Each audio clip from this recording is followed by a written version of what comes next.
ఒక cinema ticket కొనుక్కోవడానికి అంత ఖర్చు పెట్టి థియేటర్కి వెళ్ళలేకే ఐబొమ్మ పెట్టిన క్రియేటివిటీ చూస్తున్నారు కాబట్టి నా దృష్టిలో ఐబొమ్మ చేసింది కరెక్టే. సో ఇప్పుడు చూసుకున్నట్టయితే ఐబొమ్మ రవి అనేది ఒక వైరల్ టాపిక్ గా తయారవుతుంది. ఎక్కడ చూసినా కానీ, సోషల్ మీడియాలో చూసుకున్నా కానీ, మనకి ఇన్స్టాగ్రామ్ లో చూసుకున్నా కానీ అదే మనకి ఒక వైరల్ టాపిక్ లా తగులుతుంది కదా. సో దీనిపైన మీ అభిప్రాయం ఏంటండి? ఇప్పుడు మన ఇమ్మడి రవి ఎవరైతే ఉన్నారో వాళ్ళకి తప్పు చేశారంటారా, లేకపోతే తప్పు కాదంటారా అయింది? తప్పైతే కాదన్నా, 100% చెప్తున్నా.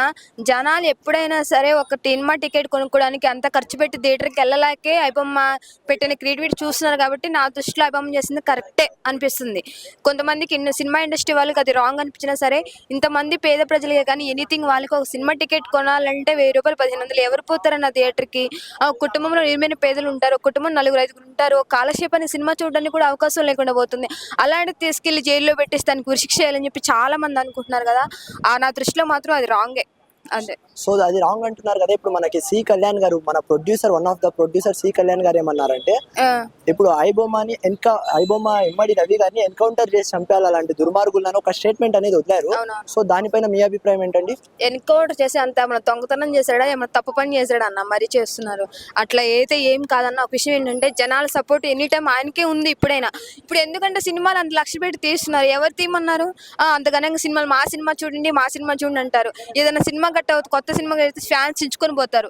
ఎందుకు చేస్తున్నారో అర్థం కావట్లేదు. అసలు ఫస్ట్ ఏంటంటే ప్రజలే తప్పు. ఎందుకంటే ఒక సినిమా రిలీజ్ అయినప్పుడు టికెట్ అంత పెట్టినప్పుడు అసలు వెళ్ళకపోవడం ఉంటే మనది. ఇప్పుడు నువ్వు గట్టిగా ఒక సినిమా రిలీజ్ అయినప్పుడు ఆ సినిమాకి నువ్వు వెళ్ళకుండా ఉన్నావు అనుకో, నెక్స్ట్ టైం టికెట్లు తగ్గించి ఉండదు కదా. నువ్వు సినిమా ఫస్ట్ రోజే పోయి 1500 అయినా సరే 2000 అయినా సరే నువ్వు రైక్కున థియేటర్ వైపు పోతుంటే జనాలు ఎట్లా బరే ఇంకా రేట్లు. ఎందుకంటే ఇప్పుడు ఎనీథింగ్ ఫ్యాన్స్ అయినా సరే సినిమా థియేటర్ పోయి నేను చూస్తా సినిమా అని చెప్తే నీ వల్ల రేటింగ్ పెరుగుతుంది. ఇంకా ఒక సినిమా తీసినప్పుడు అది ఎంత బడ్జెట్ పెట్టినా సరే అదేంటి 50 రూపాయల కాడ నుంచి 500 పెట్టినా ఫ్యాన్స్ చూస్తారన్న. వెళ్ళి 1500 2000 పెడితే ఎవరు చూస్తారు థియేటర్కి?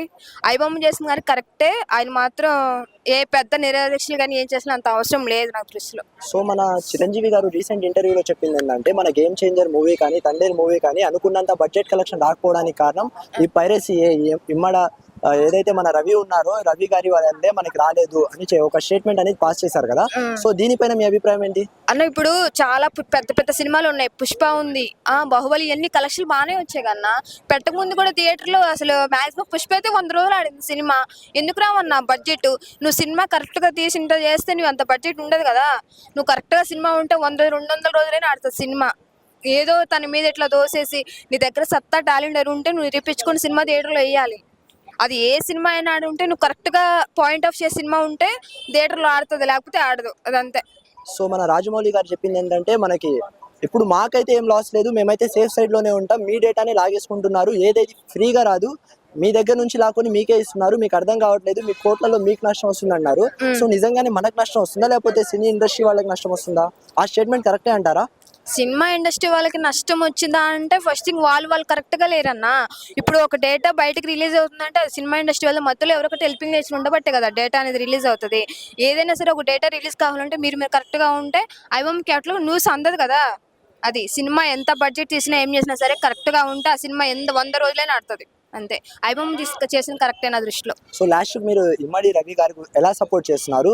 సో ఇప్పుడు చేస్తున్నట్టయితే ఉరి శిక్ష దాకా తీసుకెళ్తారు, యావత్ శిక్ష, ఏదైతే పెద్ద పెద్ద స్టేట్మెంట్స్ అనేవి బయటికి వస్తున్నాయి. సో బయటికి అయితే అడ్వకేట్స్ అయితే ఎవరు తొందరపడి ఎవరైనా వచ్చినా కానీ వాళ్ళని వెనకాల నుంచి పంపించేస్తున్నారు. సో ఇప్పుడు దాని గురించి మీరు ఏం చెప్తారు? అంటే ఐబొమ్మ గారు చేసింది ఉరిశిక్ష చేసిన అంత నేరం ఏం చేయలేదు. చాలా మంది దొంగతనం నేరస్తులు, అమ్మాయిలు రేప్ చేసి ఆయన్ని ఉన్నాం, వాళ్ళకేంటి పై ఉరిశిక్షలో? ఏమి తెలియని వాళ్ళకి, జనాలకి కొంచెం హెల్ప్ చేసిన వాళ్ళకి ఉరిశిక్ష చేస్తున్నారు. అది మాత్రం కరెక్ట్ కాదు. చాలా మంది బయట నేరస్తులు చాలా మంది ఉన్నారు, వాళ్ళని తీసుకెళ్లి ఉరిశిక్ష చేయండి. ఓకేనా? ఐబొమ్మ వారికి ఎటువంటి పడదు. మేము ఫ్యాన్స్ పరంగా ఉన్నాం, ఆయనకే సపోర్ట్ చేస్తాం.